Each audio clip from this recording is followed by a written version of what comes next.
प्रिय साथियों, आपको मेरा प्यार भरा नमस्ते।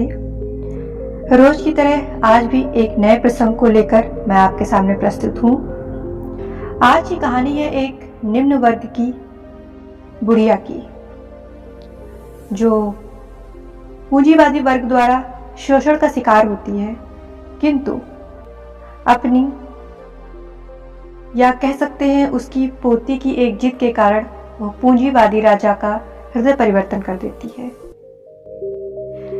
एक निम्न वर्ग की कहानी हमारे समाज में बहुत से लेखकों के द्वारा सामने प्रस्तुत होती है।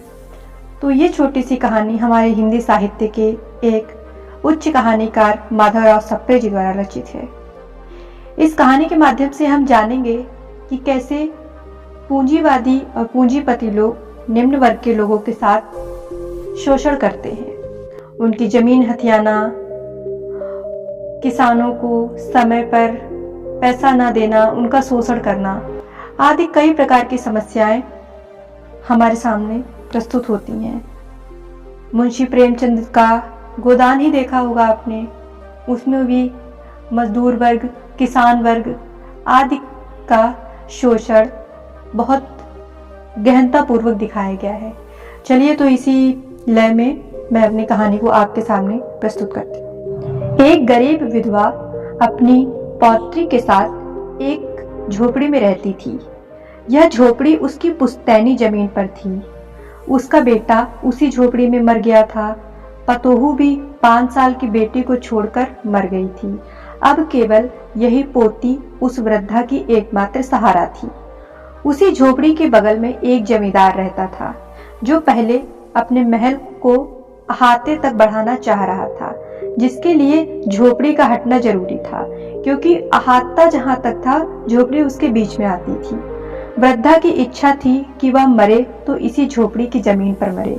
बहुत प्रयास करने के बावजूद भी जब वृद्धा ने जमीन देना जमींदार को स्वीकार नहीं किया, तब जमींदार ने अपनी चाल चली। वकीलों को पैसा देकर, घूस देकर ऐसी जिरह करवाई कि अंततः जमीन जमींदार की ही हो गई और वृद्धा को वह जगह छोड़नी पड़ी। एक दिन वृद्धा हाथ में टोकरी लिए हुए पहुंची और जमींदार से मिन्नत की कि जब से यह झोपड़ी छूटी है, तब से मेरी पोती ने खाना पीना सब छोड़ दिया है। मैंने उसे बहुत समझाया, पर वह एक नहीं मानती।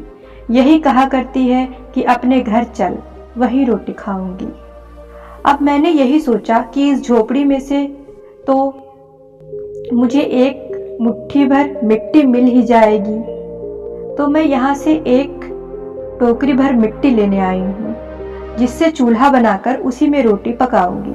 शायद वह इससे इस रोटी को या इस मिट्टी के द्वारा बने चूल्हे की रोटी को खा ले। बहुत मिन्नत करने पर जमींदार ने मिट्टी देने को स्वीकारा और कहा कि तुम मिट्टी ले लो झोपड़ी की। वृद्धा एक टोकरी भर मिट्टी लेने के बाद उस जमींदार से प्रार्थना करती है कि उसकी टोकरी वह खुद उठा दे। बहुत आग्रह पर वह टोकरी उठाने के लिए तैयार होता है, पर टोकरी उससे नहीं उठती है। लाख प्रयत्न करने पर भी जब टोकरी नहीं उठी, तब वह कहता है कि यह टोकरी हमसे नहीं उठाई जाएगी। तब वृद्धा कहती है, महाराज, जब आप हमारी एक टोकरी भर मिट्टी नहीं उठा सकते हैं, तो फिर इस झोपड़ी में हजारों टोकरी मिट्टी है, उसका बोझ आप कैसे उठाएंगे? वृद्धा के मार्मिक कथन से लज्जित हो जमींदार उसे जमीन वापस कर देता है। इस संक्षिप्त कथा के माध्यम से हम यह प्रस्तुत करना चाहते हैं, या कहें कि माधवराव सप्रे जी इस कहानी के माध्यम से प्रस्तुत करते हैं कि असद प्रवृत्ति वाले अपनी दुष्वृत्ति को त्याग कर सदादर्श को भी प्राप्त कर लेते हैं। मतलब कभी कभी दुष्ट प्रवृत्ति के लोग भी लोगों की या जिनके साथ उन्होंने गलत किया है या जिनका शोषण किया है, उनके शब्दों से भाव विभोर हो जाते हैं और उनका हृदय परिवर्तन हो जाता है।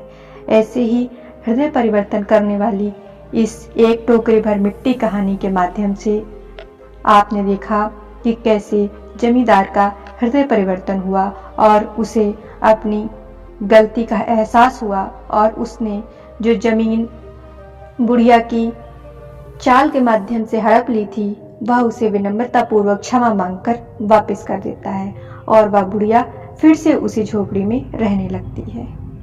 तो मित्रों, अब आप बताइए, हमारे समाज में न जाने कब से पूंजीपतियों का, निम्न वर्ग का और मध्यम वर्ग का, इन तीनों का रहन सहन, खान पान, समाज में उनकी स्थिति भिन्न भिन्न है। फिर भी हमारे समाज में आज भी उच्च वर्ग के लोग उच्च वर्ग के ही रहते हैं, लेकिन कभी भी निम्न वर्ग के लोग ऊपर नहीं उठ पाते हैं। और हम देखते हैं कि वर्तमान में हमारी संवैधानिक स्थिति और संविधान के कई सारे नियम बनने के वजह से अब इतना शोषण नहीं होता है। लेकिन पहले के समय में हमने देखा कि लगातार लोगों का शोषण होना, पूंजीपतियों द्वारा निम्न वर्ग का शोषण करना आदि सारी समस्याएं हमारे सामने प्रस्तुत थी, जिसमें साहित्य के माध्यम से कई सारे कवियों ने, साहित्यकारों ने इस प्रकार की कहानी, उपन्यास, कविताएं आदि करके समाज में और समाज के सामान्य वर्ग, मध्यम वर्ग और उच्च वर्ग के हृदय में कविताएं, उपन्यास और कहानियों के माध्यम से एक नई चेतना को उजागर किया कि ये सभी जो है, जो भी जितने भी वर्ग हैं, सब मनुष्य ही हैं। हमारा कोई हक नहीं बनता है कि हम किसी के अधिकारों का हनन करें, किसी के साथ गलत करें या अपनी शक्ति का गलत प्रयोग करें। इसी के माध्यम से, इसी प्रसंग के माध्यम से मैं आपको यही बताना चाहती हूँ कि अपने से नीचे वालों का सदैव सम्मान करें, क्योंकि आप जो देते हैं लौट कर आपको वही मिलता है। Because Karma is back. Thank you so much.